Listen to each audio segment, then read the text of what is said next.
ओम नमो भगवते वासुदेवाय। ओम नमो भगवते वासुदेवाय। ओम नमो भगवते वासुदेवाय।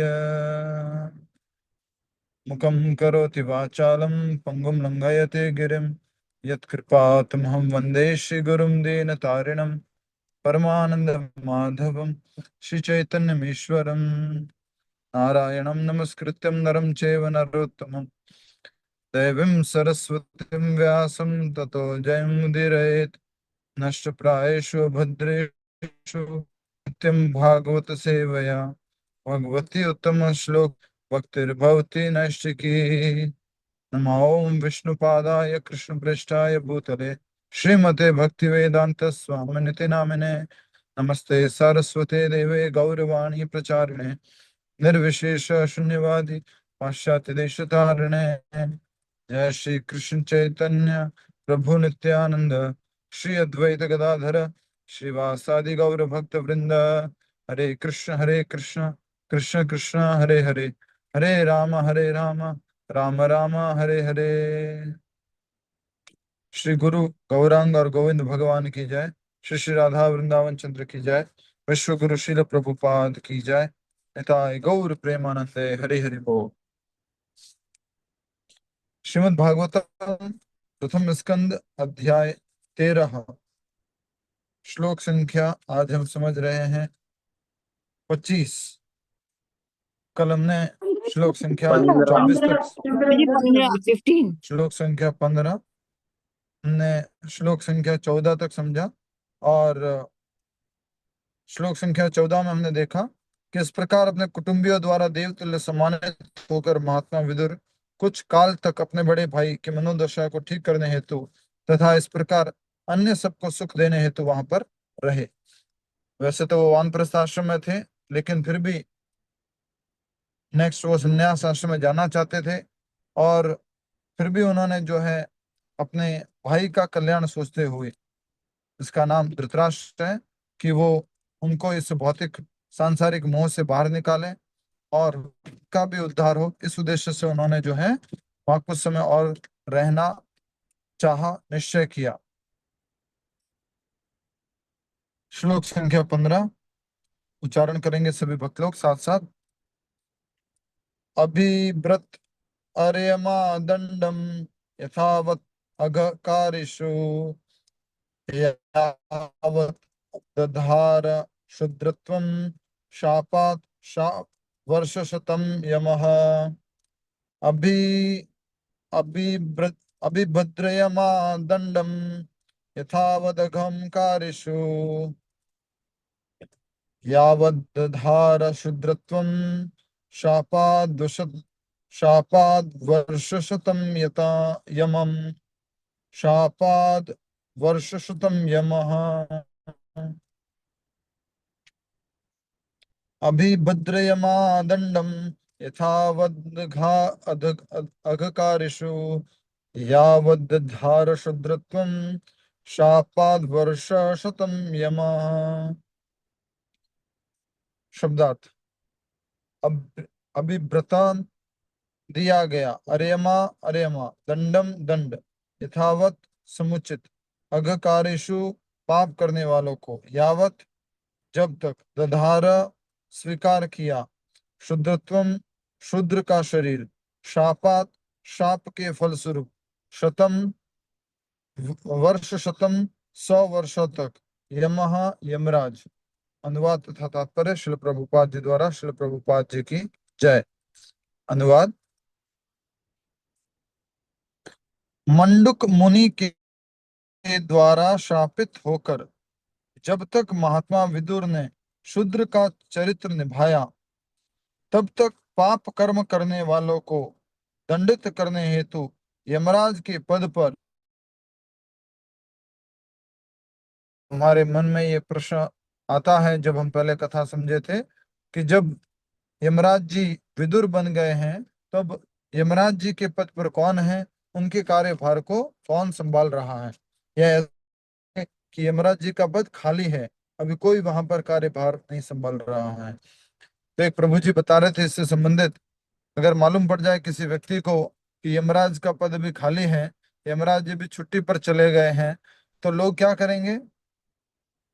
पाप अधिक करेंगे कि डिसिप्लिन में रहेंगे? नहीं नहीं, यमराज जी नहीं है तो आराम से हमें सब नियम पालन करना है, बहुत अच्छे से रहना है। राइट। आपको मालूम पड़ जाए कि प्रभु जी अभी कुछ दिन के लिए नहीं रहेंगे, क्लास नहीं देंगे, तो आप क्या करेंगे? एवरीडे 11 बजे आएंगे और प्रॉपरली सब लोग बैठ करके भागवतम का अध्ययन करेंगे, बिल्कुल भी डिसिप्लिन के साथ में। ऐसा होगा? नहीं, बुक बंद है तो बंद है, अगले कुछ दिनों बाद जब प्रभु जी आएंगे तब बुक का ओपनिंग होगा। राइट। कल एक परिवार में हम गए तो वहां पर क्या हुआ, वो बोले मुझे प्रभु जी भगवत गीता पढ़नी है, और कई बार मैंने बीच बीच में कोशिश की है। मैंने कहा अच्छा, बहुत बढ़िया, तो ठीक है, मैंने कहा आज से शुरू करते हैं, ले आइए भगवत गीता। तो भगवत गीता लेके आए, एकदम प्लास्टिक कवर में पैक, कहीं से भी खुली हुई नहीं है। मैंने कहा आज शुभ मुहूर्त है, बहुत बढ़िया, आप लेके आए हो, आज खोलते हैं और साथ में पढ़ते हैं। तो कई बार ये जोक में भी हमने कहा है, बोले आपके घर में भगवत गीता है? बोले हाँ है। यथारूप है? हाँ यथारूप है। पढ़ते हो? बोले नहीं, वो यथारूप पढ़ी है। राइट, पढ़ी हुई है। एज इट इज है? बोले एज इट इज है। पढ़ते हो उसको? नहीं, वो एज इट इज रखी हुई है। उसी प्रकार से भागवतम है? बोले हाँ भागवतम है, लेकिन क्या? बोले वो एकदम पैक है, पूरा जैसे आया था बॉक्स वैसे का वैसे ही रखा होगा।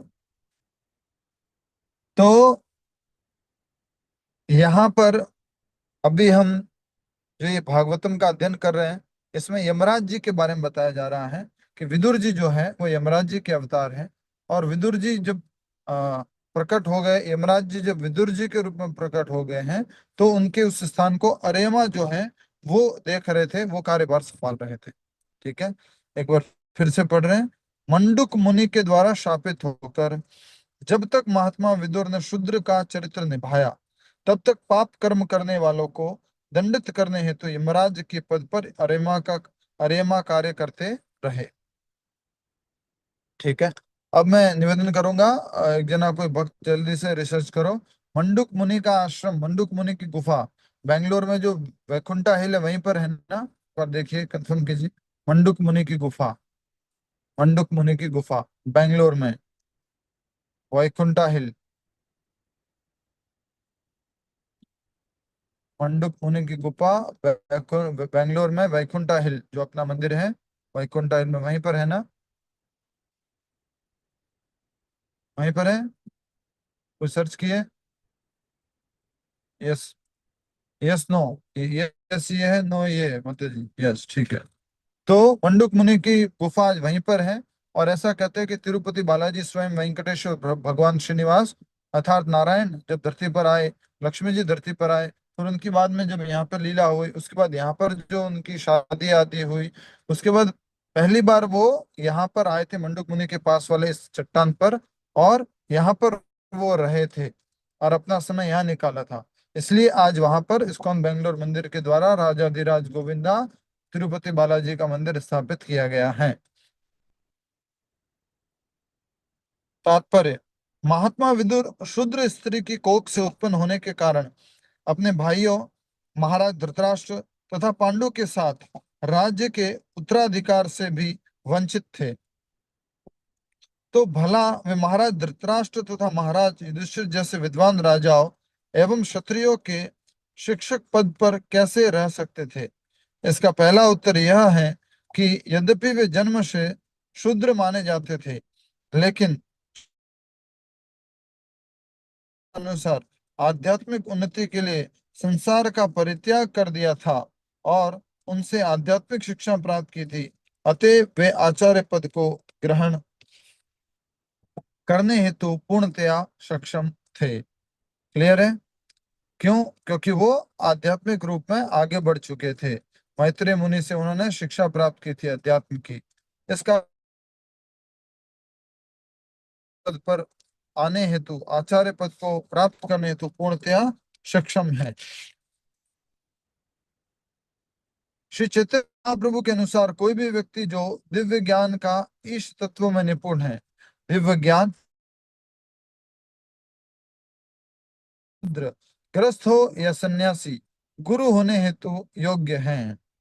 किबा शूद्र किबा न्यासी, सही कृष्ण तत्ववेता सही गुरु है। पूरा ये श्लोक है, प्रॉपर डिस्प्ले भी कर सकते हैं। तो कोई शूद्र हो, कोई चांडाल हो, कोई मांस भक्षी हो, कैसा भी कोई भी व्यक्ति हो, लेकिन अगर कोई व्यक्ति भगवान श्री कृष्ण के इस दिव्य ज्ञान को जानता है, इस तत्व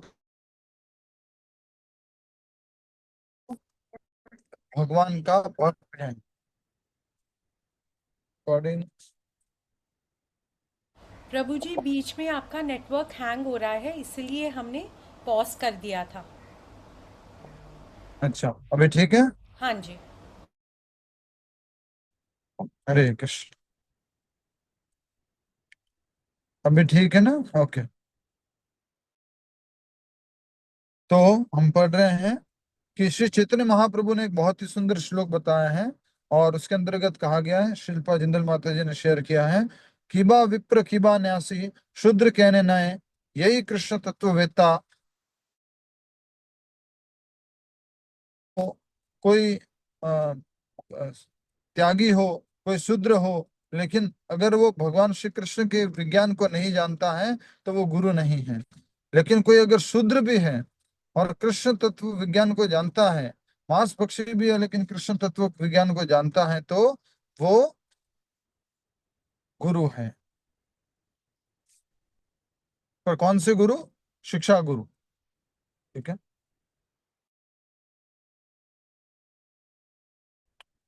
एक बार फिर से पढ़ रहे हैं श्री चैतन्य महाप्रभु की बात को, और यहाँ से अंडरलाइन कर लीजिए। श्री श्री चैतन्य महाप्रभु के अनुसार कोई भी व्यक्ति जो दिव्य ज्ञान या इस तत्व में निपुण है, वह चाहे ब्राह्मण हो, शूद्र हो या ग्रस्त हो या सन्यासी, गुरु होने हेतु योग्य है। यहाँ तक कि सामान्य नीति शास्त्र में महान राजनीतिज्ञ तथा नीतिविद चाणक्य पंडित के अनुसार शूद्र से भी निम्न व्यक्ति से शिक्षा ग्रहण करने में कोई हानि नहीं मानी गई। यह उत्तर का एक अंश हुआ। दूसरा अंश यह है कि महात्मा विदुर वास्तव में शूद्र नहीं थे। उन्हें मंडुक मुनि के शाप के कारण 100 वर्षों तक शूद्र की भूमिका निभानी थी। तो दो उत्तर बताए गए। एक उत्तर हो गया कि वो अपनी भक्ति की उन्नति के द्वारा वो शूद्र नहीं है। विदुर जी मैत्री मुनि से ज्ञान प्राप्त करके शूद्र स्तर से ऊपर उठ चुके हैं, और जो कृष्ण तत्व को जानता है वो शूद्र से कई गुना ऊपर है, चाहे वो किसी भी परिवार में जन्म लिया हो। दूसरा यहाँ पे तर्क दिया गया, दूसरा इसका कारण दिया गया है, वो ये है कि मैत्रेय मुनि सॉरी विदुर जी जो हैं वो शूद्र नहीं थे। क्यों नहीं थे शूद्र? क्योंकि वो तो स्वयं यमराज जी हैं, और यमराज जी को शाप किसने दिया था? मंडुक मुनि ने। तो मंडुक मुनि के शाप के कारण वे 100 वर्षों तक शूद्र की भूमिका निभानी थी। 100 वर्षों तक का इनको शाप मिला था। वे महाराज यमराज के अवतार थे, जो 12 महाजनों में से एक थे। और ब्रह्मा, नारद जी, शिव, कपिल, विष्णुदेव, प्रहलाद इत्यादि महापुरुषों के समान उच्च पद पर थे। तो क्या वो शूद्र हो सकते हैं? वो तो इतने उच्च पद पर थे, और उनको कहा जा रहा है महात्मा, तो वो शूद्र नहीं है। ठीक है। महाजन होने के कारण यमराज का कर्तव्य है कि वे विश्व के मनुष्यों को भक्ति का भक्ति संप्रदाय का उसी प्रकार उपदेश दें जिस प्रकार श्री नारद मुनि, ब्रह्मा तथा अन्य महाजन करते हैं। तो ये बहुत ही सुंदर बात यहाँ पर कही है, इसको भी अंडरलाइन कीजिए। महाजन होने के कारण यमराज का कर्तव्य है कि वे विश्व के मनुष्यों को भक्ति संप्रदाय का उसी प्रकार उपदेश दे जिस प्रकार नारद मुनि, ब्रह्मा तथा अन्य महाजन करते हैं। अब पिछले श्लोक में एक शब्द आया था प्रबुद्ध, अनुवाद तात्पर्य में क्या मतलब था प्रबुद्ध का, और प्रबुद्ध लोगों को क्या कार्य करने होते हैं और किसके लिए बताया गया था वो प्रबुद्ध कौन है?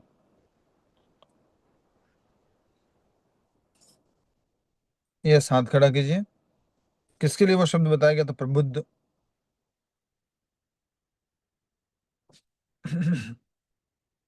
हाँ, मंजू मुरार का मत बताइए। महात्मा विदुर के लिए प्रभु जी। अधिक बुद्धिमान। अभी मेरे पास यूटिलिटी पे वो नहीं है। और प्रबुद्ध का अर्थ क्या होता है? बुद्धिमान। बुद्ध माता जी, आपके आसपास बहुत सारी आवाज है, तो माइक अनम्यूट मत किया कीजिए, बंद कर दीजिए। यस। प्रबुद्ध किसके लिए उपयोग किया था? उपयोग किया गया था महात्मा विदुर जी के लिए। और वो व्यक्ति जो अपनी बुद्धि में बहुत उन्नत है और अपनी बुद्धि का उपयोग भगवान की सेवा में करता है, जिसकी बुद्धि भगवान में लगी हुई है। हमने अंडरलाइन किया था इसको, देखिए। प्रबुद्ध व्यक्तियों का यह कर्तव्य है कि वे पतित आत्मा का उद्धार करें, और महात्मा विदुर इसी उद्देश्य से आए थे। तो महात्मा विदुर अपने आप में क्या है? भौतिक जगत में आए महात्मा है वो। और जो क्या कहते हैं, प्रबुद्ध हैं, सबका भला करने वाले हैं, अपने परिवार वालों को भी भला कर रहे हैं।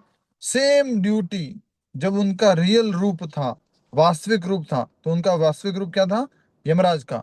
तो यमराज के शरीर में भी उनका ये कर्तव्य है, महात्मा के रूप में, महाजन के रूप में, कि महाजन होने के कारण यमराज का कर्तव्य है कि वे विश्व के मनुष्यों को भक्ति संप्रदाय का उसी प्रकार उपदेश दें जिस प्रकार नारद मुनि, ब्रह्मा तथा अन्य महाजन करते हैं। किंतु यमराज सदैव अपने राज्य में पाप कर्म करने वालों को दंड देने के कार्य में ही व्यस्त रहते हैं। यमराज सदैव अपने राज्य में पाप करने कर्म करने वालों को दंड देने में व्यस्त रहते हैं। यमराज जी का मुख्य कार्य यही है कि पापियों को सजा देना। श्री भगवान ने यमराज को पृथ्वी से कुछ लाखों मील की दूरी पर स्थित कर एक विशेष ग्रह पर नियुक्त किया है, जहां वे मृत्यु के पश्चात भ्रष्ट जीवात्माओं को ले जाकर उनके पाप कर्मों के अनुसार उन्हें दंड देते हैं। तो कई बार लोग बोलते हैं कि कोई नरक लोक होता है क्या? ये तो खाली बोलने की बात है। हाँ, यहाँ पर साफ साफ प्रभुपाद जी बता रहे हैं कि नरक लोक होता है। यमराज जी को भगवान ने एक स्थान दे रखा है। और प्रभुपाद जी यहाँ लिख रहे हैं कि पृथ्वी से कुछ लाखों मील की दूरी पर स्थित एक विशेष ग्रह पर नियुक्त किया जाता है, जहां वे मृत्यु के पश्चात भ्रष्ट जीवात्माओं को ले जाकर उनके पाप कर्मों के अनुसार उन्हें दंड देते हैं। अतएव यमराज को दुष्कर्म करने वालों अतएव यमराज को दुष्कर्म करने वालों को दंड देने के उत्तरदायी काम से ही फुर्सत नहीं मिल पाती। दुष्कर्म करने वालों की संख्या सत्कर्मियों से अधिक है। हरि बोल। ये क्या हो गया? ऐसा है क्या? तो इसका मतलब तो ये हुआ कि क्लास में अच्छे से सुनने वालों की संख्या क्लास में अच्छे से नहीं सुनने वालों से बहुत कम है। इसको गलत प्रूफ करना है आपको। क्लास में अच्छे से सुनने वालों की संख्या अधिक है, क्लास में अच्छे से नहीं सुनने वालों की संख्या बहुत कम है। वैसे तो आंखों से देख सकते हैं कि क्लास में वीडियो ऑन करने वालों की संख्या कम है और वीडियो नहीं ऑन करने वालों की संख्या अधिक है। हरी बोल। ये तो बहुत बड़ी बात बोल दी कि दुष्कर्म करने वालों की संख्या सत्कर्मियों से अधिक। अतएव यमराज को श्री भगवान का अधिकृत अन्य देवों की अपेक्षा अधिक काम करना पड़ता है। अच्छा, ओके। लेकिन यमराज तो श्री भगवान के महिमा का उपदेश देना चाहते थे। अतः भगवत इच्छा से मंडुक मुनि के शाप के कारण उन्हें महात्मा विदुर के अवतार रूप में इस पृथ्वी पर आने का अवसर मिला, और महान भक्त की तरह निरंतर श्री भगवान की सेवा में जुटने का अवसर मिला। हरि बोल। तो प्रभा रंजन माता जी, आप थोड़ा इसी बात को समझाइए कि अभी क्या कहा गया है, लेकिन शब्दों की सीमा को रखते हुए। ठीक है? यस, बोलिए। समझाना क्या है प्रभु जी इसमें? बोल सकते हैं आप। यस कि माता जी। ये है कि यमराज जो है वो जो पापी आत्माएं हैं उनको जो है सुधारने का काम करते हैं, जिससे कि वो भगवान के धाम जो है अपने अपने स्वरूप को पहचान कर भगवान के धाम जा सके। तो और ये बताया है कि ये कलयुग में जो है सत्कर्म करने वालों की संख्या कम है, दुष्कर्म करने वालों की, पाप करने वालों की संख्या ज्यादा है। इसलिए यमराज को जो है, यमराज का काम जो है वो और ज्यादा बढ़ गया है, क्योंकि उन्हें दुष्कर्मियों के लिए अधिक मेहनत करनी पड़ती है। उनको सही दंडित करने के लिए, उनको सही रास्ते पे लाने के लिए अधिक प्रयास करना पड़ता है। तो यह है कि यमराज जो है, बस ठीक है, यमराज ठीक है, का ठीक जो है, है। ठीक है। कम शब्दों में बोलना था, हो गया आपका। सही जी। उत्तर दे दिया। ठीक है। तो यहाँ पर कलयुग का नहीं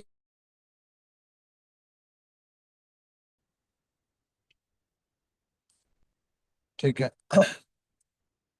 तो यहाँ पर बताया गया कि दुष्कर्म करने वालों की संख्या सत्कर्मियों से अधिक है, अतः यमराज जी किसमें बिजी है? उनको सजा देने में।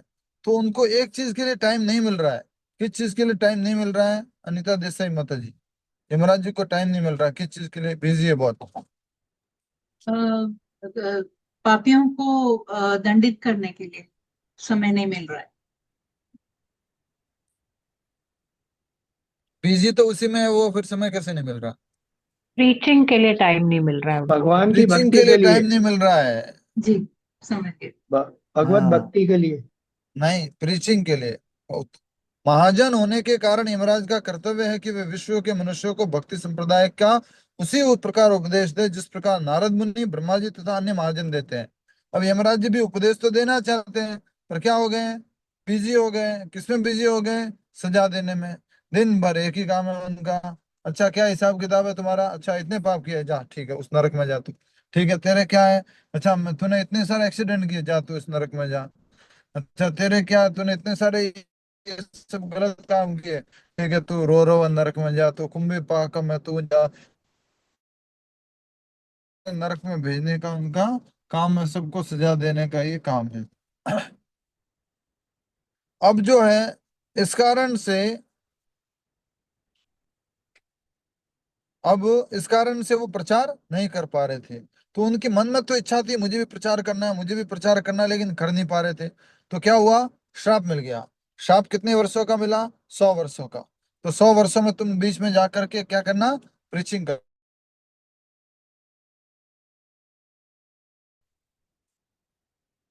या हम कह सकते हैं कि महात्मा विदुर या यमराज जी को ये एक विशेष अवसर प्राप्त हुआ है जिसके अंतर्गत वो प्रचार कर सकते हैं। ठीक है, नेक्स्ट।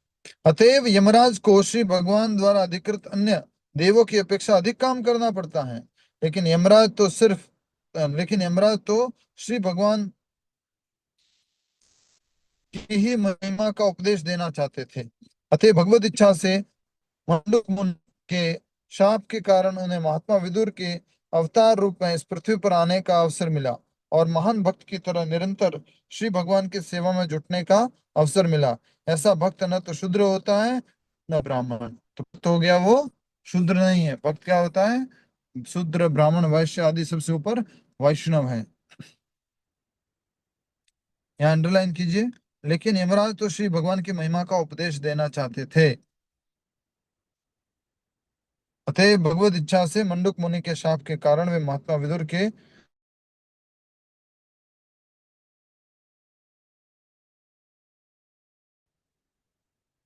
जिस प्रकार श्री भगवान सूकर के रूप में अवतरित होकर भी न सूकर हैं ब्रह्मा हैं, वे समस्त संसारी प्राणियों से श्रेष्ठ हैं। कभी कभी श्री भगवान तथा उनके विभिन्न अधिकृत भक्तों को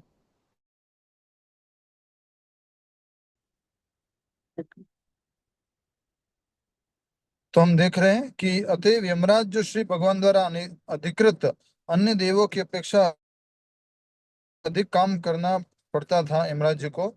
लेकिन यमराज तो श्री भगवान की महिमा का उपदेश देना चाहते थे। अतएव भगवत इच्छा से मंडूक मुनि के शाप के कारण उन्हें महात्मा विदुर के अवतार रूप में इस पृथ्वी पर आने का अवसर मिला और महान भक्त की तरह निरंतर श्री भगवान की सेवा में जुटने का अवसर मिला।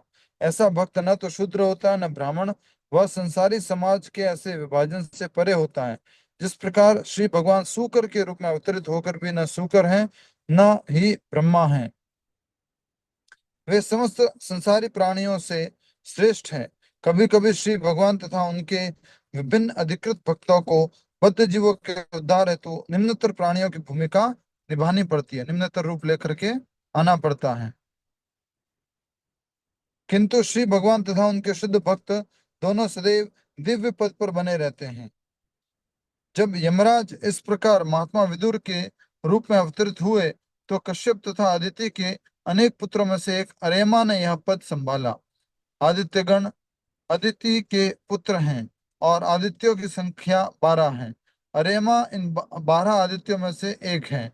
अतएव महात्मा विदुर की अनुपस्थिति में 100 वर्षों तक यमराज के कार्यभार को संभालने हेतु अरेमा का चुनाव ठीक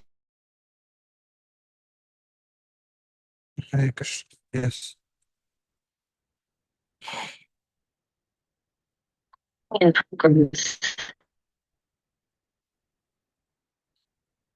थोड़ी देर और हेल्प करेंगे रेशमा तिवारी माता जी। यस, पूनम गर्ग माता जी। हरे कृष्णा, बताइए क्या हरे समझा कृष्ण अभी हमने प्रभु। विदुर जी के बारे में जो अंत में। यस। ये प्रभु, ये विदुर जी यमराज जी थे, क्योंकि यमराज जी को एक बार मंडूक ऋषि ने उनको श्राप दे दिया था कि तुम क्या बोलते हैं, शूद्र बन के रहोगे। तो विदुर जी शूद्र बन के यहाँ पर आए, और यमराज जी अपने वहाँ पर लोगों को दंडित करने में उनको बिल्कुल भी टाइम नहीं मिलता था प्रीचिंग करने का। तो उनका मन रहता था कि वो प्रीचिंग करें, तो विदुर जी के रूप में आके उन्होंने प्रीचिंग किया। हरे कृष्णा प्रभु। और अरेमा जी कौन थे और उन्होंने अरिमा क्या प्रभु कार्य। जी, अदिति और कश्यप जी के 12 पुत्र थे, उनमें से एक पुत्र अरिमा जी थे। प्रभु जी, यस। इसका और मतलब ये हुआ कि जो फादर एंड सन और जब यमराज जी हुए, फिर वो यमराज जी विदुर बन के आ गए, और यमराज जी के ही तो पुत्र थे युधिष्ठिर। नहीं, यमराज जी के पुत्र युधिष्ठिर कहाँ थे। अच्छा, वैसे कहे तो है ना वैसे हाँ, प्रभु जी? विस्तार के रूप में। तो वो यस जो यस। फादर सन थे वो चाचा भतीजा बन गए, ऐसा हाँ हाँ कुछ है। हाँ। ठीक है ठीक है ठीक है। हाँ। जो युधिष्ठिर महाराज है वो उनका एक्सपेंशन है। यमराज जी का एक्सपेंशन है, धर्मराज का एक्सपेंशन है। धर्मराज जो यमराज जी हैं उनको जो श्राप मिला उस कारण से जो उन्होंने रूप धारण किया है वो है इनका विदुर। विदुर जी का। ठीक है। यहाँ पर ये सूकर का उदाहरण दिया गया, क्या उदाहरण है सूकर आदि रूपों में। जब भगवान ने वराह अवतार लिया था उसी का, पृथ्वी के उद्धार के लिए आए थे ना।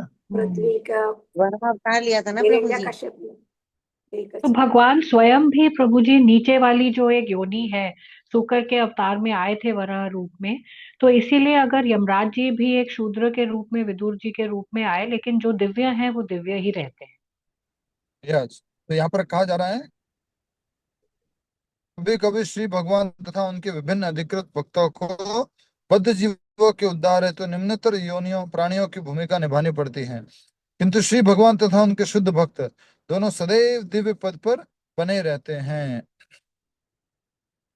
श्री भगवान तथा उनके शुद्ध भक्त हमेशा दिव्य पद पर रहते हैं, अर्थात वो भले कोई भी कार्य हो लेकिन वो अपने पद से गिरते नहीं है, अपनी जो आध्यात्मिक स्थिति है उससे नहीं गिरते हैं। ठीक है। निष्कर्ष क्या हुआ इसका। रश्मि झालन माता जी कोशिश कीजिए, जस्ट कोशिश। रश्मि झालन माता जी, क्या निष्कर्ष हुआ ये जो हम पढ़ रहे थे इसका। होल पूरे उसका, लाइक जो हम लोग पूरा पढ़े हैं उसका।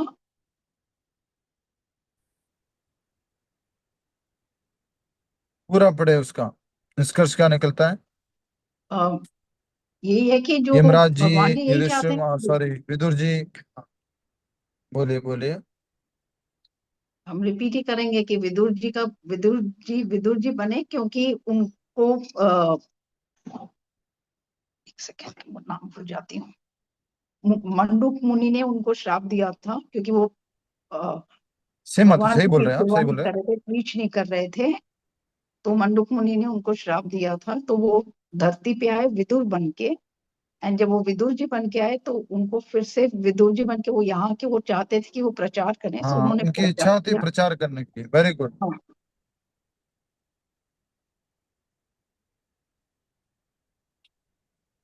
वेरी गुड, हरि बोल। प्रभु जी मुझे एक थोड़ा सा डाउट है, वो मुझे अब नहीं समझ में बताइए आ रहा। कि इसमें ये कैसे समझे। और हाँ हाँ बोलिए। ये मुझे ये जो न तो शुक्र है न वो, मुझे वो शुक्र क्या है, शुक्र है वो मुझे नहीं समझ में आ रहा है कि वो क्या है। मैं कोशिश कर रही हूँ पर मुझे नहीं समझ में आ रहा है। अभी अभी हमने चर्चा किया ना इसका मतलब। सॉरी। ठीक है, यहाँ पे रोक लीजिए इधर, ठीक है नेटवर्क। अभी भी हमने चर्चा की है कि श्री हाँ भगवान जो है दशा अवतार में उनका एक रूप है। कौन सा रूप है? सूकर का। सूकर मतलब जंगली सुअर का। अब हाँ जंगली हाँ सुअर रूप में भगवान आ गए तो भगवान सुअर हो गए क्या? भगवान मछली बन हाँ करके आ गए तो भगवान मछली हो गए क्या? हाँ नहीं। हाँ उसी या प्रकार से शुद्ध भक्त जो होते हैं वो कोई रूप लेकर के आ जाए, शूद्र के घर में पैदा हो जाए तो क्या वो शूद्र हो गए क्या? नहीं। ओके उसी प्रकार से जैसे कि सत्यवती के बेटे वेद व्यास जी हुए, तो वेद व्यास जी तो सत्यवती के बेटे हैं, अब वो भी शूद्र हो गए इसका मतलब हाँ तो यहाँ हाँ ये कहा जा रहा है बिल्कुल सूकर मतलब सुअर, जो भगवान का सुअर रूप में अवतार है वो है वराह अवतार। ओ या ठीक है थैंक यू जी। हाँ, वेरी गुड, हरि बोल।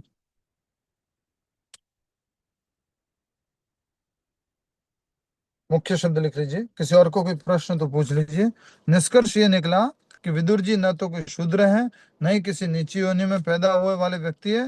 विदुर जी तो परम भागवत है, वैष्णव है, महात्मा है।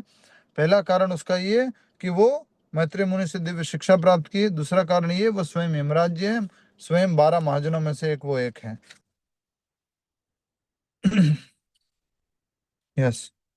अच्छा, कोई बताएगा ये मंडूक मुनि ने यमराज जी को श्राप क्यों दिया था? कौन बताएगा? क्योंकि वो प्रीच नहीं करते थे, वो भगवान जी के प्रभु तरफ जी से हटके अपनी ड्यूटी में उनमें लग चोट गए थे। वो लगा तो था। एक वो तो उनकी डिजायर थी, यमराज जी की डिजायर थी कि मुझे प्रीच करना है। प्रीच नहीं करते थे इसलिए श्राप नहीं दिया था, ऐसा नहीं है। प्रभु जी वो प्रभु बचपन वो में एक राजा वो एक दिन अपने कुटिया में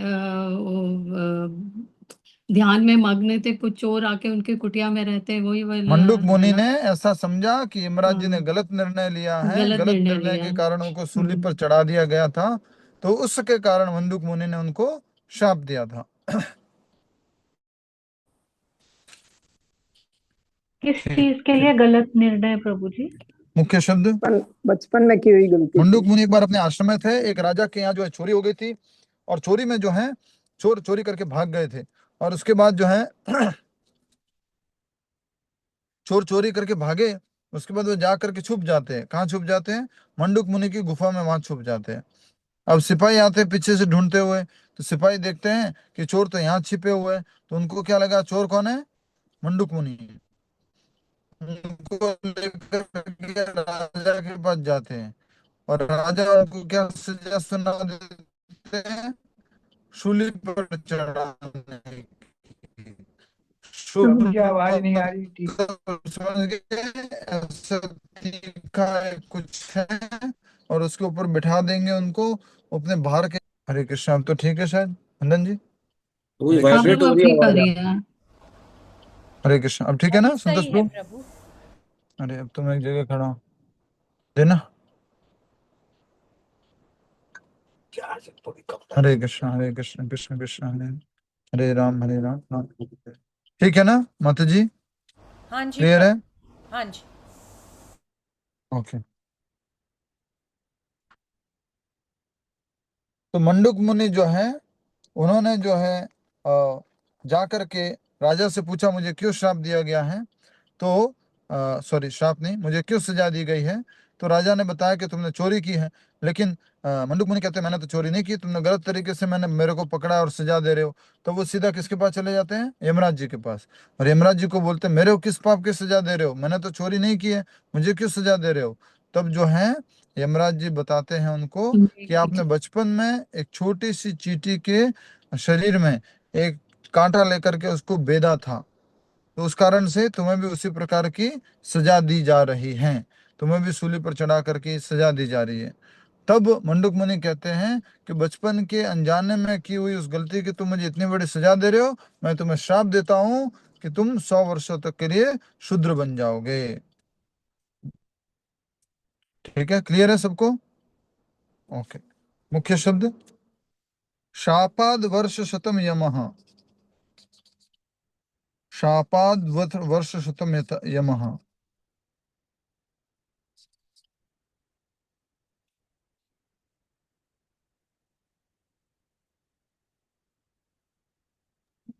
तो आपने एक वो पूछा था, ये मंडूक मुनि आश्रम बैंगलोर का, उसका ये निकला है सर्च में, मैंने हिंदी में ट्रांसलेट करके डाला। ओके। मंडूक मुनि की गुफा है मांडव्य गुफा, मांडव्य ऋषि गुप्ता गुप्तगिरी गुफा गुप्तगिरी, जिसका संबंध अक्सर मुंडुक मुनि ऋषि मांडव्य से जोड़ा जाता है। बेंगलुरु के वसंतपुरा विकासीपुरा में वसंतपुरा मुख्य मंदिर क्षेत्र के पास स्थित है, जो शहर के केंद्र से लगभग 34 मिनट दक्षिण में है। यह एक शांत छोटा आध्यात्मिक स्थल है जहां माना जाता है ऋषि ने गहन तपस्या की थी। ठीक है, वेरी गुड। मुख्य शब्द हो गया शापाद वर्ष शतम यमः। श्लोक संख्या 16।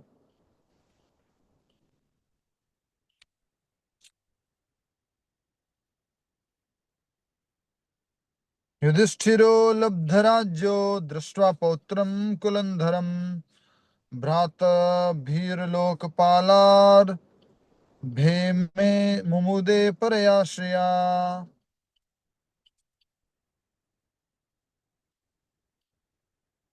युधिष्ठिरो लब्धराज्यो दृष्ट्वा पौत्रं कुलंधरम भ्रातृभिर्लोकपाला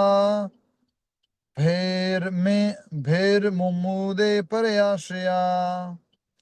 शब्दार्थ युधिष्ठिर ने लब्ध राज्य अपने पैतृक राज्य का अधिकारी होकर, दृष्टवा देखकर, पौत्रम नाती को, कुलम धर्म वंश के अनुकूल, भ्रातृभिहि भाइयों से, लोकपाले भेहे जो सभी पटु प्रशासक थे, मुमुदे जीवन का भोग किया, परया असामान्य, श्रिया ऐश्वर्य से। अनुवाद तथा तात्पर्य श्रील प्रभुपाद जी द्वारा। श्रील प्रभुपाद जी की जय। अनुवाद। अपना राज्य वापस पाकर तथा एक जैसे पौत्र का जन्म देखकर जो उनके परिवार की प्रशस्त परंपरा को आगे चलाने में सक्षम था, महाराज युधिष्ठिर ने शांतिपूर्वक शासन चलाया और उन छोटे भाइयों के सहयोग से, जो सारे के सारे कुशल प्रशासक थे, असामान्य ऐश्वर्य का भोग किया। ये कौन कह रहे हैं? पिछला श्लोक हो गया और ये श्लोक हो गया, कौन कह रहे हैं? सूत गोस्वामी जी, शौनक आदि ऋषियों को। अब इस श्लोक में कह रहे हैं कि अपना राज्य वापस पाकर, किसने पाया? महाराज युधिष्ठिर ने। तथा एक ऐसे पुत्र का जन्म देखकर, पुत्र कौन? परीक्षित, जो उनके परिवार की प्रशस्त परंपरा को आगे चलाने में सक्षम था, अपनी परंपरा को आगे बढ़ाएंगे। महाराज युधिष्ठिर ने शांतिपूर्वक शासन चलाया और उन छोटे भाइयों के सहयोग से, जो सारे के सारे जनसाधारण के कुशल प्रशासक थे, असाधारण ऐश्वर्य का भोग किया। भाइयों ने भी मदद की, अच्छे से पूरा कुशल प्रशासन किया और फिर अच्छे से इस भौतिक जगत में उन्होंने ऐश्वर्य का भोग किया।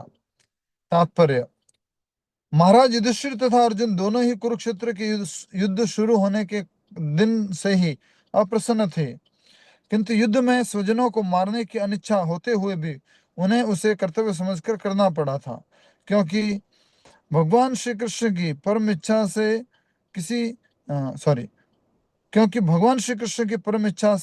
इसकी योजना की गई थी। किसकी योजना की गई थी? बोलो, एक जना बोलो। युद्ध की पूनम प्रभु गर्गवती जी, जी बोलिए। युद्ध की। किंतु युद्ध में स्वजनों को मारने की अनिच्छा होते हुए भी उन्हें उसे कर्तव्य समझकर करना पड़ा था, क्योंकि भगवान श्री कृष्ण की परम इच्छा से इसकी योजना की गई थी। तो अर्जुन की जो इच्छा नहीं थी, लेकिन फिर भी भगवान की इच्छा थी, इसलिए ऐसा कार्य करना था। युद्ध के अंत में महाराज युधिष्ठिर ऐसे सामूहिक संहार से दुखी थे।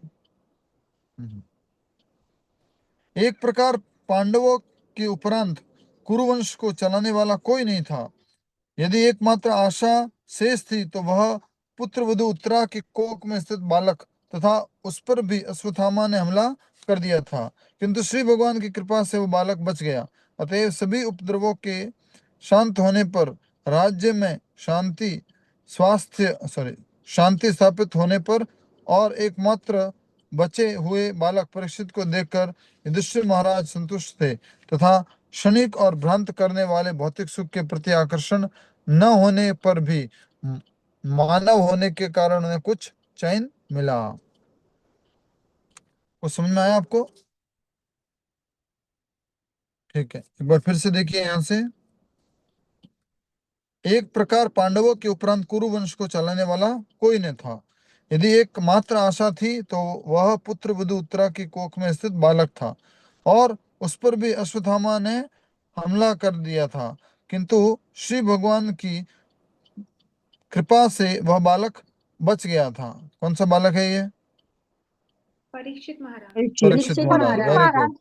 अतएव सभी उपद्रवों के शांत होने तथा मनुष्यों में शांति उपस्थित स्थापित करने हेतु और एकमात्र बचे हुए बालक परीक्षित को देखकर युधिष्ठिर संतुष्ट थे, और क्षणिक और भ्रांत करने वाले भौतिक सुख के प्रति आकर्षण न होने के कारण भी मानव होने के कारण उन्हें कुछ चैन मिला। हरि बोल। ये एक प्रैक्टिकल लाइन है, इसको अंडरलाइन कर लो यहाँ से। दो भागों में विभाजित करना पड़ेगा।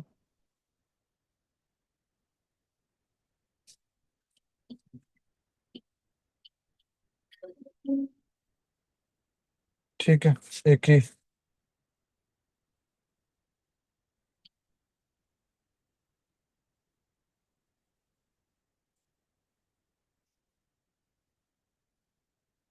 युधिष्ठिरो लब्ध राज्यो, ये ठीक रहेगा। युधिष्ठिर महाराज लब्ध राज्यो, अपने पैतृक राज्य का अधिकारी बना दिया युधिष्ठिर महाराज को। वो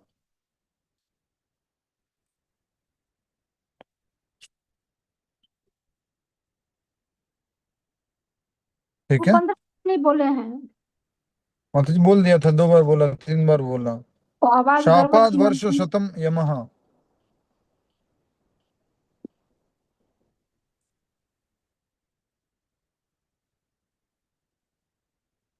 युधिष्ठिर लब्ध राज्यो, श्लोक संख्या 16 में। हरे कृष्णा प्रभु जी ये लास्ट लाइन का मीनिंग समझा दीजिए। सदैव क्षणिक और भ्रांत करने वाले भौतिक सुख के प्रति आकर्षण ना होने पर भी मानव होने के कारण उन्हें कुछ चैन मिला। तो क्या पूछना चाह रहे हैं?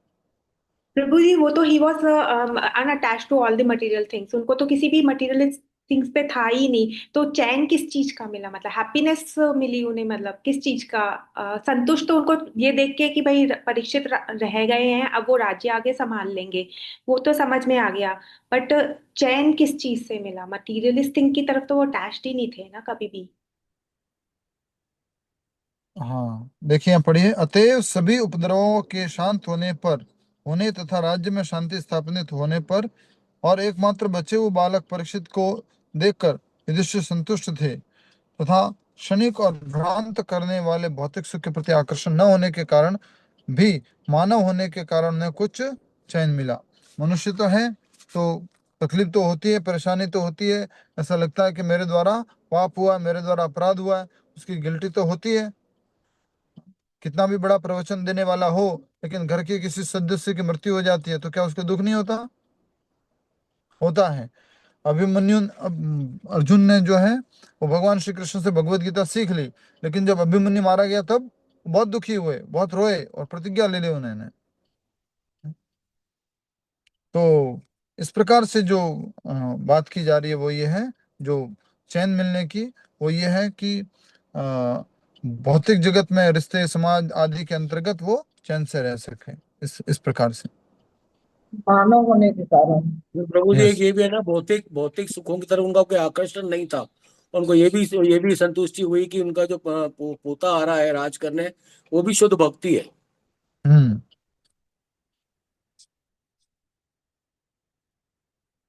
ये प्रभु बहुत बढ़िया उनको बात बोली उन्होंने। इस उनका जो बात पोता का आने भी वाला है वो भी उनका जो है शुद्ध भक्त होने वाला है। बहुत अच्छा बोला आपने। यस। प्रभु इस बात का भी उनको चैन था ना कि जैसे वो धर्म का पूरी तरह पालन करते थे, राज्य चलाते थे, उनका पोता भी उन्हीं के फुटस्टेप्स पे चलेगा, तो उनको इस बात हम्म का भी सुख था ना प्रभु, कि उनकी हाँ। फिर प्रजा भी सुखी रहेगी। हम्म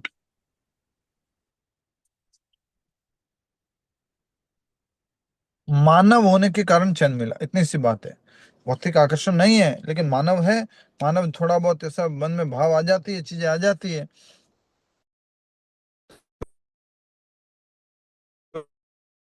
कह रहा है कि मानव कृष्ण। अगला श्लोक कल करें। अगला श्लोक कल करेंगे। बहुत बहुत धन्यवाद सभी का। हरे कृष्णा। श्रील प्रभुपाद की जय। गाड़ी में होता हूँ, थोड़ा सा माफ कर दीजिए।